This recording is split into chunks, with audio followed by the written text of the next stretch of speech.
नमः शिवाय। आज हम शिव महापुराण का रुद्र संगीता का 16 अध्याय पढ़ेंगे।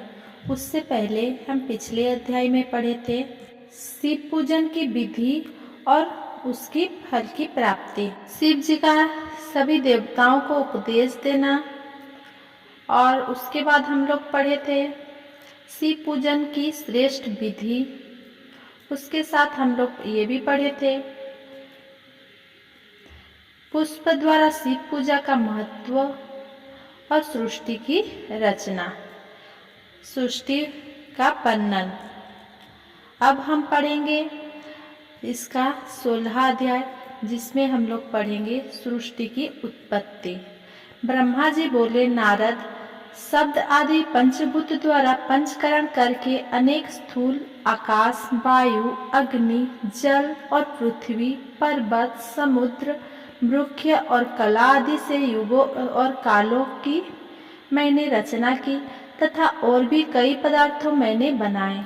उत्पत्ति और विनाश वाले पदार्थों का भी मैंने निर्माण किया है, परंतु जब इससे भी मुझे संतोष नहीं हुआ तो मैंने माँ अम्बा सहित भगवान शिव का ध्यान करके सृष्टि के अन्य पदार्थों की रचना की और अपने नेत्र से मरीच को, हृदय से भृगु को, सिर से अंगिरा को, कान से मुनि श्रेष्ठ पुलह को, उदान से पुलस्त को, समान से वरिष्ठ को, अपान से क्रतु को, दोनों कानों से अन्नी को, प्राणों से दक्ष को और गोद से तुमको, छाया से कदम को, मुनि को उत्पन्न किया। सब साधनाओं के साधन धर्म को भी मैंने अपने संकल्प से प्रकट किया।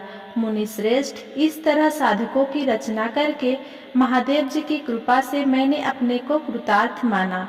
मेरे संकल्प से उत्पन्न धर्म मेरी आज्ञा से मानव का रूप धारण कर साधन में लग गए।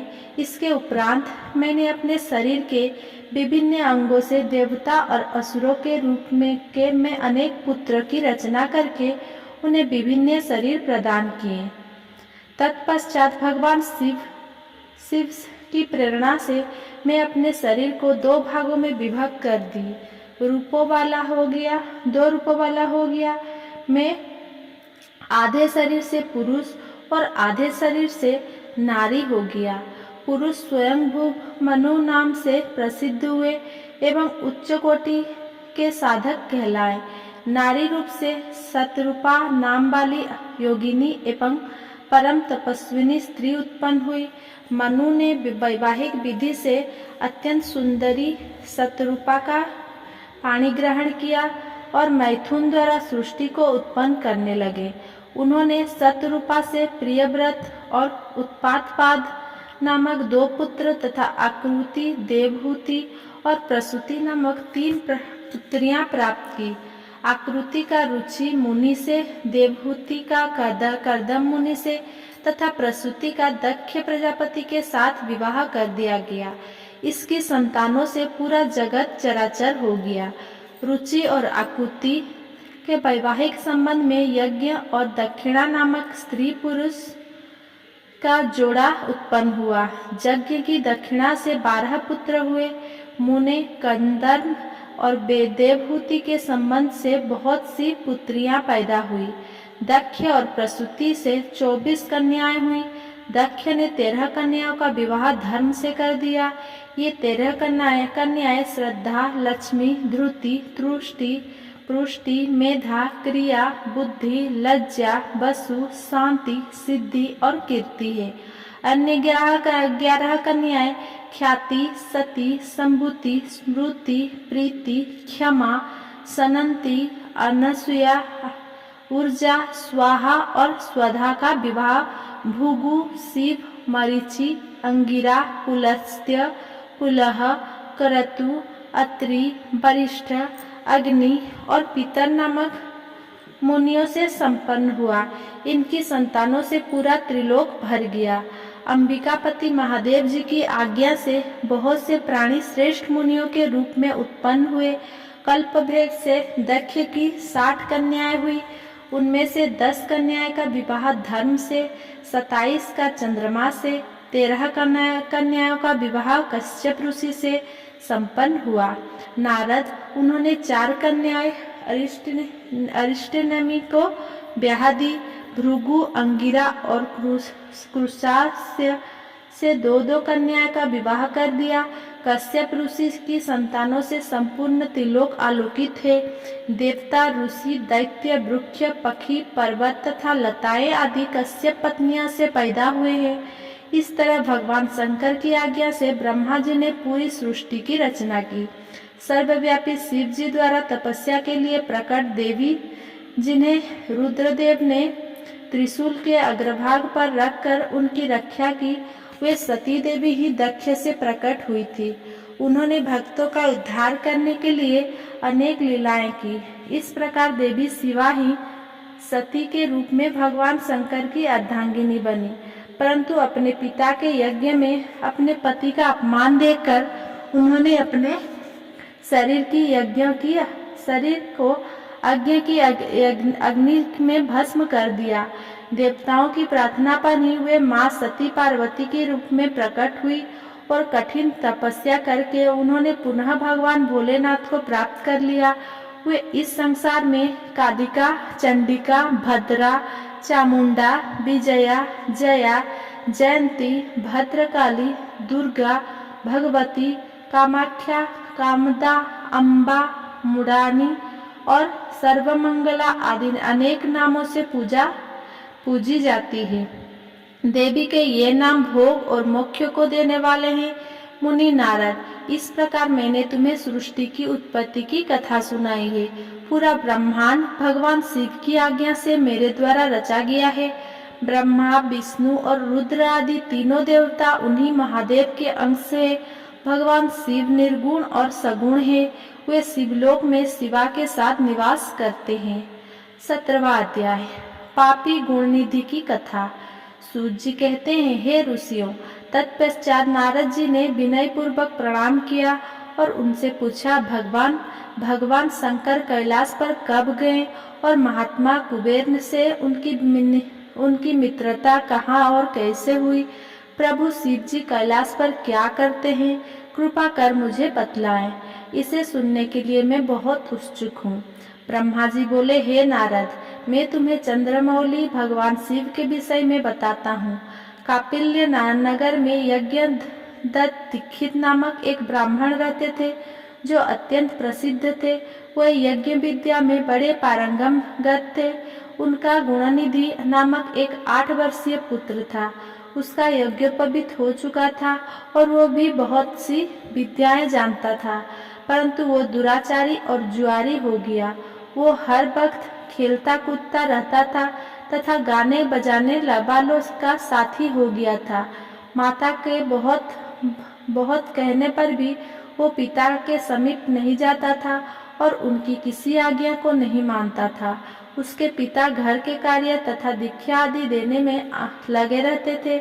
जब घर पर आकर अपनी पत्नी से गुणनिधि के बारे में पूछते तो वह झूठ कह देती कि वो कहीं स्नान करने या देवताओं का पूजन करने गया है। केवल एक ही पुत्र होने के कारण वो अपने पुत्र की कमियों को छुपाती रहती थी। उन्होंने अपने पुत्र का विवाह भी करा दिया। माता नित्य अपने पुत्र को समझाती थी। वो उसे यह भी समझाती थी कि तुम्हारी बुरी आदतों के बारे में तुम्हारे पिता को पता चल गया तो वे क्रोध के आवेश में हम दोनों को मार देंगे। परंतु गुणनिधि पर माँ के समझाने का कोई प्रभाव नहीं पड़ता था। एक दिन उसने अपने पिता की अंगूठी चुरा ली और उसे जुए में हार गया। देवयोग से उसके पिता को अंगूठी के विषय में पता चल गया। जब उन्होंने अंगूठी जुआरी के हाथों में देखी और उससे पूछा तो पुजारी ने कहा, मैंने कोई चोरी नहीं की है। अंगूठी मुझे तुम्हारे पुत्र ने ही दी है। यही नहीं बल्कि उसने और जुआरियों को भी बहुत सारा धन और घर से लाकर दिया है। परंतु आश्चर्य तो यह है कि तुम जैसे पंडित भी अपने पुत्र के लक्षणों को नहीं जान पाए। ये सारी बातें सुनकर पंडित दीक्षित का सिर शर्म से झुक गया। वे सिर झुकाकर और अपना मुंह ढककर अपने घर की ओर चल दिए। घर पहुंचकर गुस्से से उन्होंने अपनी पत्नी को पुकारा। अपनी पत्नी से उन्होंने पूछा, तेरा लाडला पुत्र कहाँ गया है? मेरी अंगूठी जो मैंने सुबह तुम्हें दी थी वो कहाँ है? मुझे जल्दी से दो। पंडित की पत्नी ने फिर झूठ बोल दिया, मुझे स्मरण नहीं है कि वो कहाँ है। अब तो दीक्षित जी की और भी क्रोध आ गया। वे अपनी पत्नी से बोले, तू बड़ी सत्यवादिनी है, इसीलिए मैं जब भी गुणनिधि के बारे में पूछता हूँ तब मुझे अपनी बातों से बहला देती है। ये कहकर दीक्षित जी घर के अन्य का सामानों को ढूंढने लगे, किंतु उन्हें कोई भी वस्तु नहीं मिली, क्योंकि वो सब वस्तुएं गुणनिधि जुए में हार चुका था।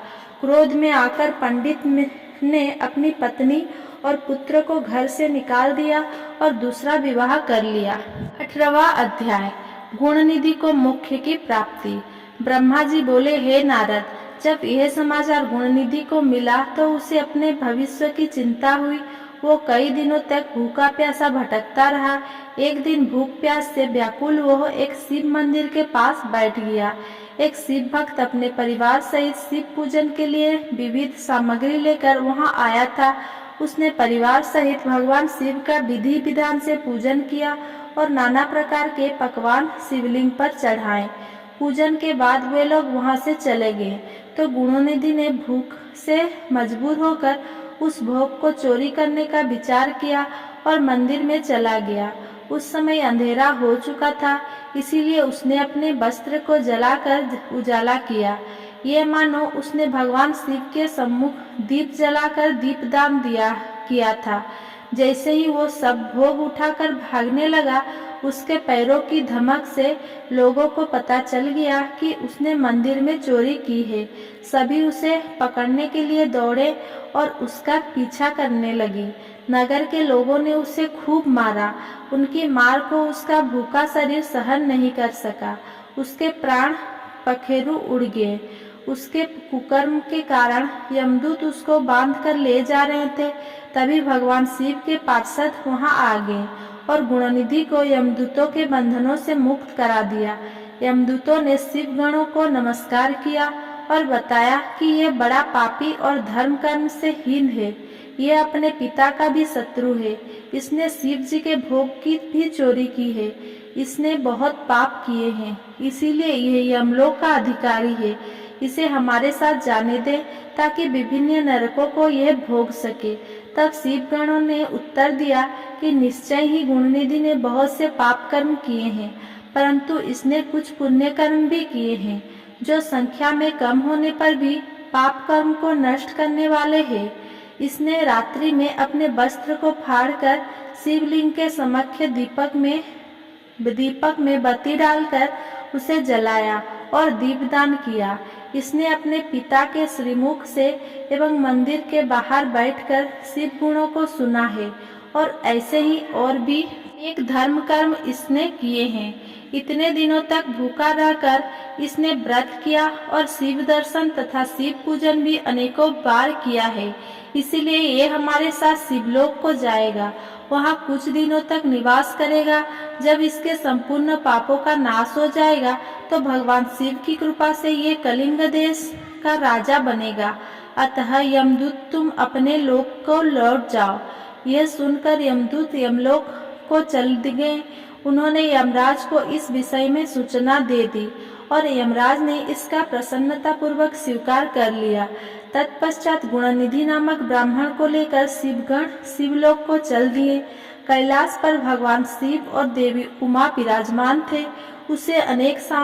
उसने उनके सामने लाया गया। गुणनिधि ने भगवान शिव उमा की चरण वंदना की और उनकी स्तुति की। उसने महादेव से अपने किए कर्मों के बारे में क्षमा याचना की। भगवान ने उसे क्षमा प्रदान कर दी। वहाँ शिवलोक में कुछ दिन निवास करने के बाद गुणनिधि कलिंग देश के राजा अरिंदम के पुत्र दम के रूप में विख्यात हुआ। हे नारद, शिव जी की थोड़ी सी सेवा भी उसके लिए अत्यंत फलदायक हुई। इस गुणनिधि के चरित्र को जो कोई पढ़ता अथवा सुनता है, उसकी सभी कामनाएं पूरी होती है तथा वह मनुष्य सुख शांति प्राप्त करता है। 19वां अध्याय, गुणनिधि को कुबेर पद की प्राप्ति। नारद जी ने प्रश्न किया, हे ब्रह्मा जी, अब आप मुझे यह बताइए कि गुणनिधि जैसे महापापी मनुष्य को भगवान शिव द्वारा कुबेर पद क्यों और कैसे प्रदान किया गया। हे प्रभु, कृपा कर इस कथा को भी बताइए। ब्रह्मा जी बोले, नारद, शिवलोक में सारे दिव्य भोगों का उपभोग तथा उमा महेश्वर का सेवन कर वो अगले जन्म में कलिंग के राजा अरिंदम का पुत्र हुआ। उसका नाम दम था। बालक दम की भगवान शंकर में असीम भक्ति थी। वो सदैव शिव जी की सेवा में लगा रहता था। वो अन्य बालकों के साथ मिलकर शिव भजन करता। युवा होने पर उसके पिता अरिंदम की मृत्यु के पश्चात दम को राज सिंहासन पर बैठाया गया। राजा दम सब और शिव धर्म का प्रचार और प्रसार करने लगे। वे सभी शिवालय में दीप दान करते थे। उनकी शिव जी में अनन्य भक्ति थी। उन्होंने अपने राज्य में रहने वाली सभी ग्रामाध्यक्ष को यह आज्ञा दी थी कि शिव मंदिर में दीपदान करना सबके लिए अनिवार्य है। अपने गांव के आसपास जितने शिवालय है वहां सदा दीप जलाना चाहिए। राजा दम ने आजीवन शिव धर्म का पालन किया। इस तरह वे बड़े धर्मात्मा कहलाए। उन्होंने शिवालय में बहुत से दीप जलवाए। इसके फलस्वरूप वे दीपों की प्रभा के आश्रय हो मृत्यु पर्यंत कलकापुरी के स्वामी बने। ब्रह्मा जी बोले, हे नारद, भगवान शिव का पूजन और उपासना महान फल देने वाली है। दीक्षित के पुत्र गुणनिधि ने, जो पुण्य अधर्मी था, भगवान शिव की कृपा पाकर दिक्पाल का पद पा लिया था। अब मैं तुम्हें उसकी भगवान शिव के साथ मित्रता के विषय में बताता हूँ।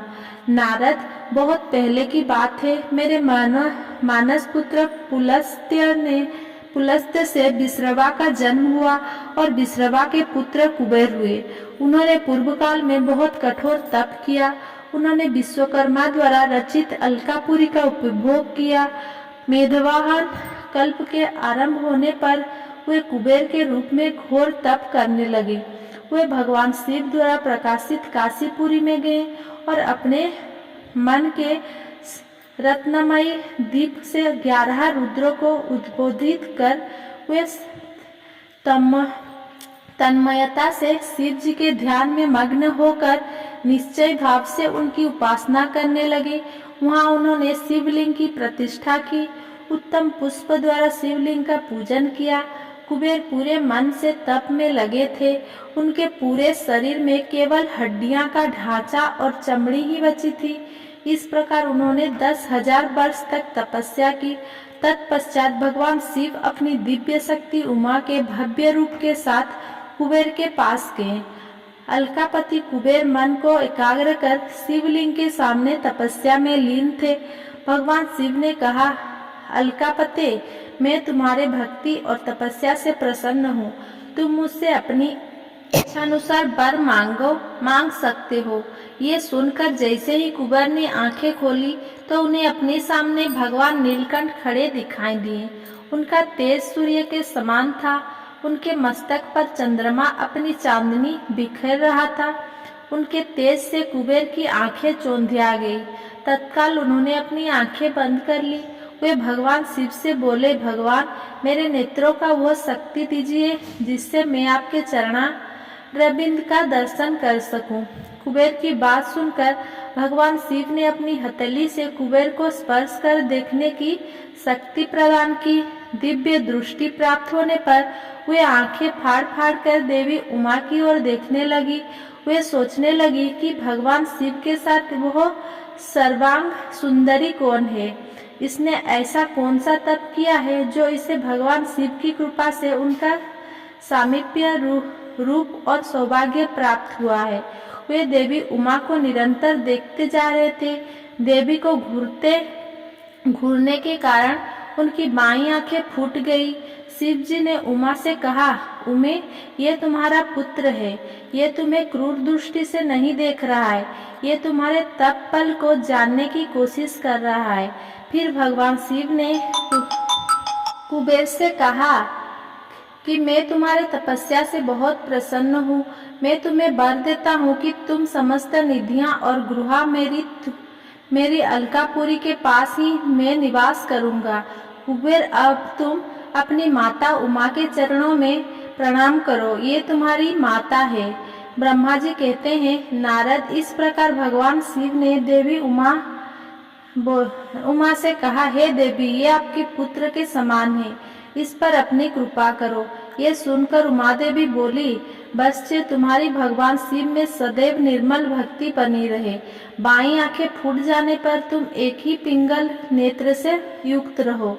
महादेव जी ने जो वर तुम्हें प्रदान किए हैं वे दुर्लभ है। मेरे रूप से ईर्षा के कारण तुम कुबेर नाम से प्रसिद्ध होंगे। कुबेर को वर देकर भगवान शिव और देवी उमा अपने धाम को चल गए। इस प्रकार भगवान शिव और कुबेर में मित्रता हुई और वे अलकापुरी के निकट कैलाश पर्वत पर निवास करने लगे। नारद जी ने कहा, ब्रह्मा जी, आप धन्य हो। आपने मुझ पर कृपा कर मुझे इस अमृत कथा के बारे में बताया है। निश्चय ही शिव भक्ति दुखों को दूर कर समस्त सुख प्रदान करने वाली है। 30वां अध्याय, भगवान शिव का कैलाश पर्वत पर गमन। ब्रह्मा जी बोले, हे नारद मुनि, कुबेर के कैलाश पर्वत पर तप करने से वहां पर भगवान शिव का शुभ आगमन हुआ। कुबेर को वर देने वाले देवेश्वर विश्वेश्वर शिव जब निधिपति होने का वर देकर अंतर्ध्यान हो गए, तब उनके मन में विचार आया कि मैं अपने रुद्र रूप में, जिसका जन्म ब्रह्मा जी के ललाट से हुआ है और जो संहारक है, कैलाश पर्वत पर निवास करूंगा। शिव की इच्छा से कैलाश जाने के इच्छुक रुद्रदेव ने बड़े जोर जोर से अपना डमरू बजाना शुरू कर दिया। वो ध्वनि उत्साह बढ़ाने वाली थी। डमरू की ध्वनि तीनों लोकों में गूंज रही थी। उस ध्वनि में सुनने वालों को अपने पास आने का आग्रह था। उस डमरू ध्वनि को सुनकर ब्रह्मा, विष्णु आदि सभी देवता, ऋषि मुनि, वेद शास्त्र को जानने वाले सिद्ध लोग बड़े उत्साहित होकर कैलाश पर्वत पर पहुँचे। भगवान शिव के सारे पार्षद और गणपाल जहाँ भी थे वे कैलाश पर्वत पर पहुँचे। साथ ही असंख्य गणों सहित अपनी लाखों करोड़ों भगवती भूत प्रेत की सेना के साथ स्वयं शिव जी भी वहां पहुंचे। सभी गणपाल सहस्र भुजाओं से युक्त थे। उनके मस्तक पर जटाएं थी। सभी चंद्रचूड़, नीलकंठ और त्रिलोचन थे।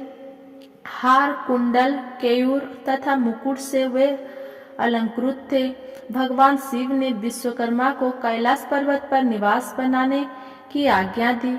अपने भक्तों के रहने के लिए योग्य आवास तैयार करने का आदेश दिया।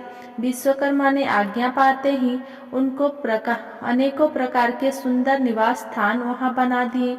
उत्तम मुहूर्त में उन्होंने वहां प्रवेश किया। इस मधुर बेला पर सभी देवताओं, ऋषि मुनियों और सिद्धों सहित ब्रह्मा और विष्णु जी ने शिव जी और उमा का अभिषेक किया।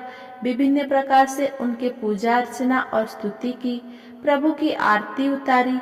उस समय आकाश में फूलों की वर्षा हुई। उस समय चारों ओर भगवान शिव तथा देवी उमा की जय जयकार हो रही थी। सभी की स्तुति से प्रसन्न होकर भगवान शिव ने उन्हें उनकी इच्छा के अनुसार वरदान दिया तथा उन्हें अभीष्ट और मनवांछित वस्तुएं भेंट की। तत्पश्चात भगवान शंकर की आज्ञा लेकर सभी देवता अपने अपने निवास को चले गए। कुबेर भी भगवान शिव की आज्ञा पाकर अपने स्थान अलकापुरी को चल गए। तत्पश्चात भगवान शंभु वहां निवास करने लगे। वे योग साधना में लीन होकर ध्यान में मग्न रहते।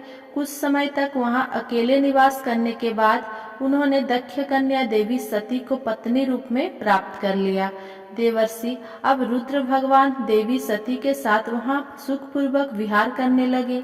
हे नारद, इस प्रकार मैंने तुम्हें भगवान शिव के रुद्र अवतार का वर्णन और उनके कैलाश पर आगमन की उत्तम कथा सुनाई है। तुम्हें शिव जी और कुबेर की मित्रता और भगवान शिव की विभिन्न लीलाओं के विषय में बताया है। उनकी भक्ति तीनों लोक का सुख प्रदान करने वाली तथा मनोवांछित फलों को देने वाली है। इस लोक में ही उन्हें परलोक में भी सद्गति प्राप्त होती है। इस कथा को जो भी मनुष्य एकाग्र होकर सुनता या पढ़ता है वो इस लोक में सुख और भोगों को पाकर मोक्ष को प्राप्त होता है। नारद जी ने ब्रह्मा जी का धन्यवाद किया और उनकी स्तुति की। वे बोले कि प्रभु, आपने मुझे इस अमृत कथा को सुनाया है। आप महाज्ञानी हैं, आप सभी की इच्छाओं को पूर्ण करते हैं। आपका आभारी हूँ। शिव चरित्र जैसा श्रेष्ठ ज्ञान आपने मुझे दिया है। हे प्रभु, मैं आपका बारंबार नमन करता हूँ। इति श्री रुद्र संगीता समाप्तम संपूर्णम। अगर ऐसा ये वीडियो मेरा पसंद आया हो तो मेरा वीडियो को लाइक कमेंट शेयर करें और मेरे चैनल को सब्सक्राइब करें। धन्यवाद।